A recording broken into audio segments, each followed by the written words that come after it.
The conflict that I chose for Module 6 is that of my best friend Rachel and her cousin Denisha.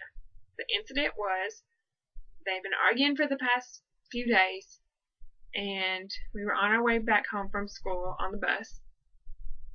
Rachel had voiced her opinion to Denisha that she did not agree with something that Cody had done, and Denisha was defending her boyfriend and saying that she thought that he was in the right.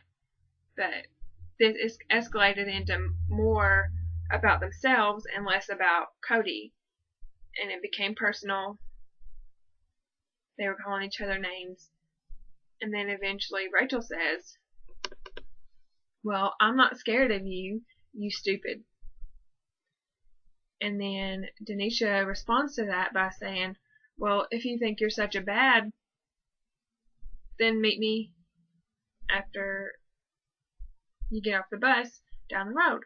So when Denisha gets off the bus, they exchange middle fingers,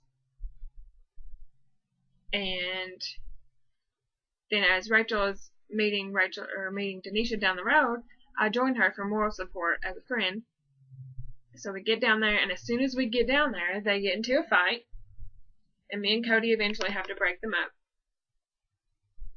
So then we go home, but they're still mad at each other to this day about it. So then we get to analysis. The two things that they used in their conflict was haptics and emblems. So one of the very commonly used emblems, which is on page 83, is the derogatory middle finger.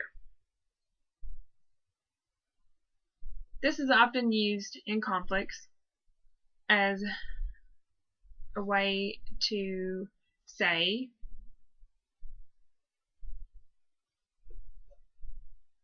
and then another form of nonverbal communication Rachel and Denisha used was that of haptics, which is found on page 91. This is either used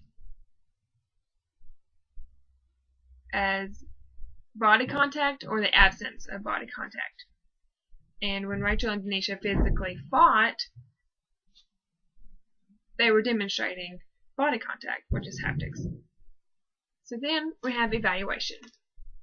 This conflict ended terribly and was absolutely destructive to the relationship, and it ultimately made the situation worse rather than fixing the issue. In this conflict, since they focused on more themselves and not the problem that made the conflict in the first place, which was Cody, it was not handled very well. In order to have been handled differently, they could have simply focused on Cody, for example. Rachel could have said, "I don't like that he did that." And then Denisha could have said, "Well, I agree with him, but you have your right to your own opinion." And then maybe ask him, "Well, how come you don't agree with it?" and just explain her reasoning. I believe if they had handled it this way, then it wouldn't have escalated to a full-blown fight. And I also believe that since I was there the whole time, I could have stepped in and just reminded them, well, this isn't about you guys, this is about Cody.